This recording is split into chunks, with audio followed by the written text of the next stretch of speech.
Good afternoon, ladies and gents. It's Moneybags Mcp up here with Mr. Matt Whittle. We're going to do a lure modification video today. Before we get into it, remember to like, subscribe, comment on all the videos. Do all that. All of it. All of it in abundance. Let's get into it. I'm just going to start off being like the canal guy with some canal little cheats here. So, Savage Gear. Love this guy. 5 ounces. Casts like a rocket. Catches a lot of fish on the bottom. But, you know, they're not free, so I like to try to get my money's worth. On this little guy, I don't know if you can see it because that's kind of the whole point, is it to be low-key, but I do have a little clear zip tie on here. Yeah. And not only does it help it from tear on the smackdown, but obviously on fish. I kind of double this thing up with, where we got it? Oh! Right there. I got Loctite Gel. Nah, always coming through in the clutch. You know. I love the gel. It doesn't run like crazy. So if you're on the spot, you got a blitz situation, you got to change your tail, you want it to last more than one fish, this stuff doesn't run like crazy. It's got a nice little squeeze applicator on it. We stock it. A lot of the guys use it for fly tying, but it's just very versatile. You know, $7 is really cheap compared to some of these packages of these tails, you know, whatever it costs. So pretty much anything soft plastic, glue them on your jig heads. Yeah. Anything. Save your time.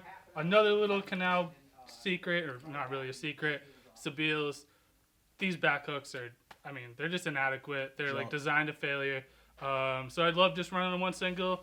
Not only does it, you know, do a little bit less damage on the fish, you're not going to drop them because the trebles don't work against each other. I usually go up at least a size, and I run the dual split rings. You can do that or do the swivel trick. But I'd never sacrifice really hookups. Cast a little bit better. And like I said, a little bit better for the fish too. This is my two little like canal specific ones. I don't know if you got anything, Matt, that you would like to. Your canal? No, I mean that's all you. I mean, But anything you kind of modify from the package? From the package, I like to so this is going freshwater. You know, freshwater.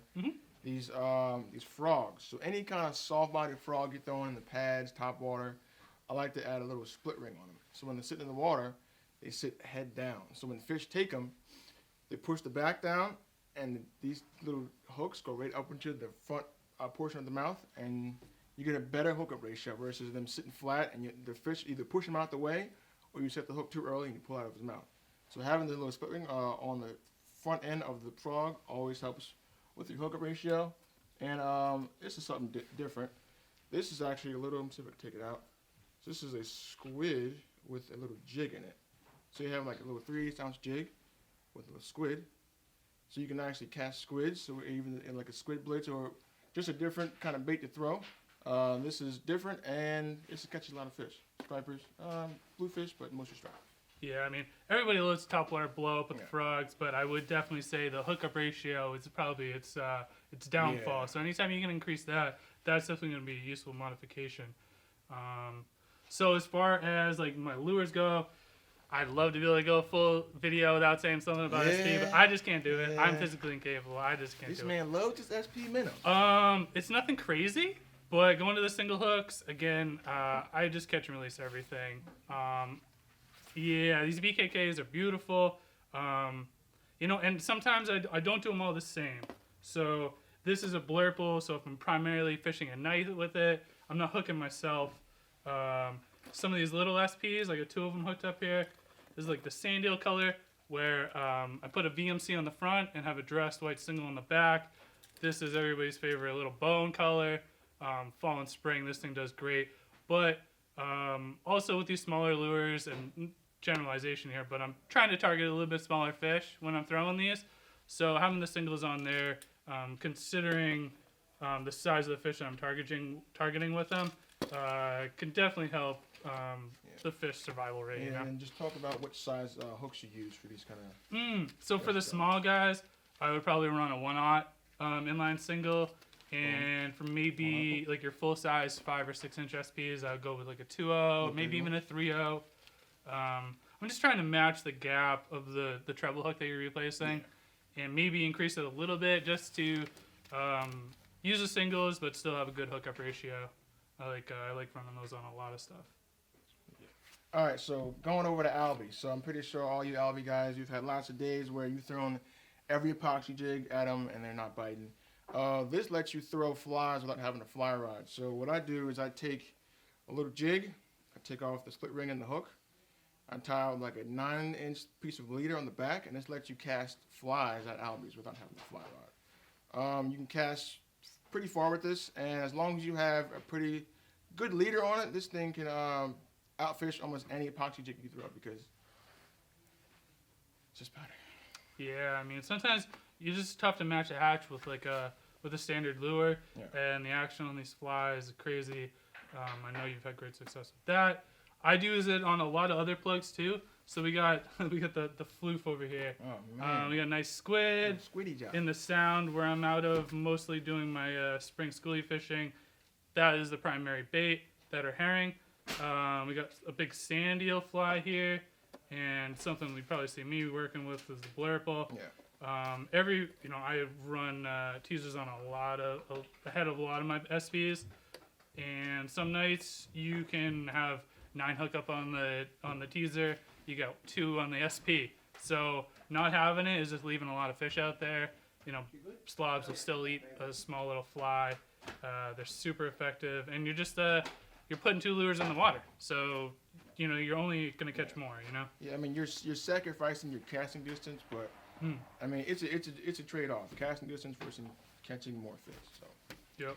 it's just like pick and choose. Yep. So what else we got?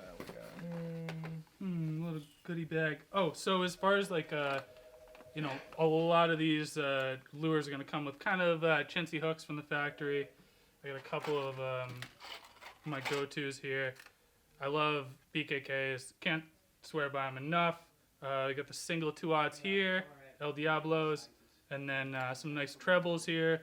Both great options. Either crimp the barbs down is great, but these things just don't rust. They last forever, and a pretty reasonable price. Commonplace that most people rehook in their lures in the wintertime, VMCs. Great price. You get 25 in a pack. These are 4X strong. For $15, you can redo pretty much all your lures that have rusty, crappy old hooks on them, and doesn't break the bank. Good wintertime project to do. So I love those guys. Again, everybody gets pissed off at me for repeating the same lures, but Bucktails, simple modifications you can do to them. We got the Otter Tails here. UV light, the scent, dart spins. The hair dances like crazy, but anytime you can get a little bit extra action out of them, it's never going to be a bad thing.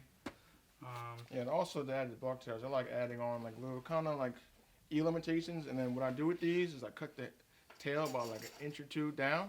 So this gives you a little more action in the water, and this entices more bites. So just try something out this coming spring and summertime. Just cut a little slit in your soft plastics and just try it out. Yeah, it does work. Those and the big pink ones, the got stripers out of Moneybags, work incredibly well. I think it definitely looks better to me. It looks more like a squid to me, and if you have confidence in something, it's probably going to work a little bit better. Something that Matt and I have both been getting into a little bit now is fly tying, fly fishing in general.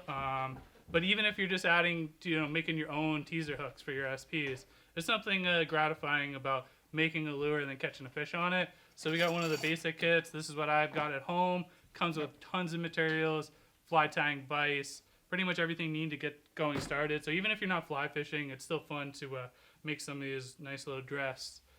With some of the materials we got downstairs, you can make something way more gorgeous than you can buy out of a package, for sure. Yeah, buying these is very expensive. So you can make your own and save a lot of money, and it feels great to catch fish on stuff that you actually made. Yeah, I mean, I made a little my first perch fly last night, and it's dark here at 6 o'clock, so what are you going to do? I'm not trying to go home and go to bed right after dinner, so it gives me something to do, gets me ready for the season, and honestly, I've been kind of hooked by it, It's a lot of fun. So as far as how I tie the little flies on, I usually integrate it into my leader. We're going to try to do it with the high-vis line here. Here we go. There we go. Big old monster spool of mono up here. Where are we at? My tag. There we go. I got a tag. I tie an Albright knot for most of my leader. Whatever you feel comfortable with is easy to adapt it to anything. So we got 40 pound to 20 pound here. It's going through. And we're just going to make it short for the video, but usually I use at least 10 wraps for most of my saltwater stuff. So make a loop and wrap it around 10 times, right? Yep, I'm kind of pinching the fold over in the mono with my finger here, and I've got a little corner pocket. I'm going to reach it through, and then with any knot strength, they're all kind of designed to be lubricated. So I love my bug mask, but oh, Lord. I'm making it a little difficult. Little lube up. Oh, there we go. Center down. Boom. Good and strong. So I got my tag end here off my Albright. So this would go, my mono would go down to my SP Minnow, whatever sand eel imitation I'm using or whatever. So we got a nice short tag end here. Yep. I'm gonna go with the purple because I love it. Relatively, short end here, and I like that because it keeps it from getting tangled up. And then I just generally use an improved clinch knot. We don't need to go nuts. I usually use 5 to 6 wraps for most saltwater usage, but we're just gonna kind of get it done quick.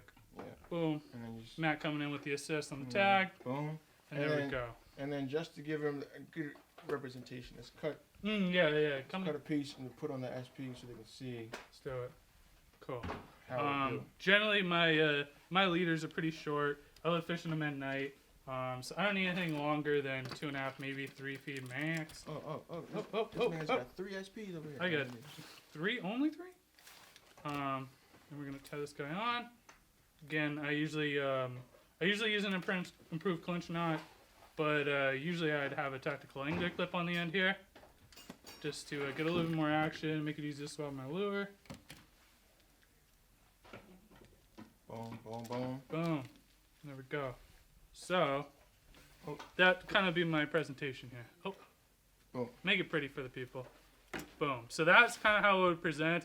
Sometimes I'd even run the fly, the line off to the fly a little bit shorter than that. I find that the shorter it is, the least tangles. And like I said, I've had some nights where really the SP is just on there for castability and the fly is doing all the work for me. I love these. I highly recommend them. And sometimes when they're feeding on little sand eels, that's what does the trick it. Boom. There's that guy. I'm rigged up for the spring now. That's it. Cash Whoa. money bag. Cha-ching. All right. What you got? I think that might cover it. I think that might cover it. Oh. Sorry. These don't rust. Don't rust. Love the grubs. You got these Spros in. Pearl is the #1 go-to.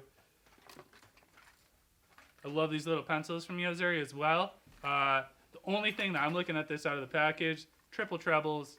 Not for me. Good. Not for me. So this front hook is coming right off. Get it out of here. I would probably put an upgraded crimped barb treble on the kind of the middle hook here, and then run a dress single on the back. Great action. Everybody loves bone. We just got these in. Get in the shop soon because I'm gonna buy them all. Yeah, and then speaking of the whole crimp barb thing, crimp your barbs, please.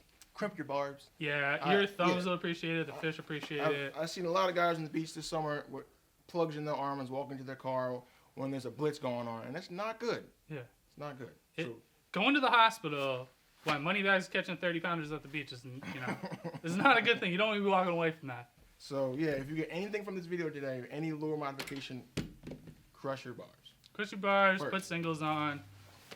It's the way of the future. You won't regret it. Boom. Question time. Let's do it. Yeah. Questions. Been waiting. Why do you guys change out hooks? So, for me, SP Minnows is probably one of my most prolific, loved lures, but the hooks are just straight trash. Honestly, I'm just keeping it real. They're like chintzy freshwater grade as far as the fish that we're targeting with those. So they need, and the split rings as well. So if everybody thinks that you can just do the hooks, don't regret it, because you can catch a huge fish on these plugs, and you don't want the thing just swimming away. Not only does the split ring open up, the thing's probably walking away with a huge treble in its mouth, and that's just no good. No. So not only do you lose a fish, the fish probably loses its life in the process. This is just a lose-lose. What tools do you guys use to change hooks, split rings, etc.? split ring pliers. You can use regular pliers. You might get a hook stuck in your finger or your arm. If you crush the barbs, you may not, but crush the barbs first. But split ring pliers are a must. Especially like the nice long handle. Yeah, just invest in a good pair of pliers and you're good to go. Yeah. I mean, trying to do it with needle nose, split ring pops off, it goes flying across your garage, never be found again. Ting, ting, ting, ting, ting. Is she gone? Yeah. No. That's no fun because it's money out the, but then also just ease, I can do 10 lures in the time that it would take you to do one lure with needle nose pliers. And also, the way I look at it is if you could open the split ring with needle nose, then it's probably weak enough that it's probably going to fail on you. So, get decent long split rings, get a decent pliers, you won't regret it. They'll last you a long time, just don't lose it. We know the answer to this one. What hooks do you prefer? Oh, man. Well, I like hooks that don't rust. So, BKK, Lone Diablos for your singles. Yep. BKK Raptor Z for your trebles. I have an SP that I used last fall, and I didn't wash it. I just put it in my box, and I checked it out the other day, and it's still not rusty. Yeah. So you can't go wrong with BKKs. They're a little expensive, but quality. Yeah, I mean, I love the BKKs. That's my go-to for the last 3 years. They're the most superior hook that I've ever used. But at the same time, I will say, I do have the VMCs. They're strong. I've never had one fail on me.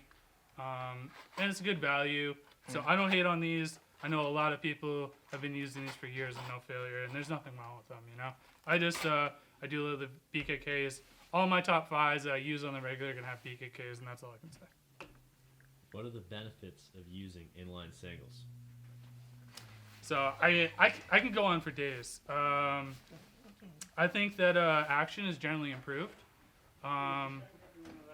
They're different. Yeah, it definitely changes the way your SPs work for sure. But it doesn't make it better. It doesn't make it worse. It makes it different. In some situations, it can work massively better. This Flurple one, I feel like at night, it gives it a nice wider wobble, gets a little bit more action out of it. And then also, like we said, not doing damage to the fish, not doing damage to yourself. And I have a mixed bag. Like you said, some of them have all singles, some of them have the treble on the nose with the single on the back. A little bit is just for presentation. I like having a little bit of flash on the back, but you got to have something for every option, and every night is not the same. Yeah. It's just safer. Yeah. You're fishing at night and you got a treble flopping around versus a single, I'll pick a treble. Yeah. Yep. And good long pliers. With a D-barb treble. Yeah. For sure. That's all the questions we got. That's all we got? Quick and easy. Awesome. Well, this has been Moneybags Mcp. Out here with Matt Whittle. That's it. So lure modification video. Hope you guys have a great day, and we look forward to seeing you in the spring when all the stripers arrive. Peace. Peace.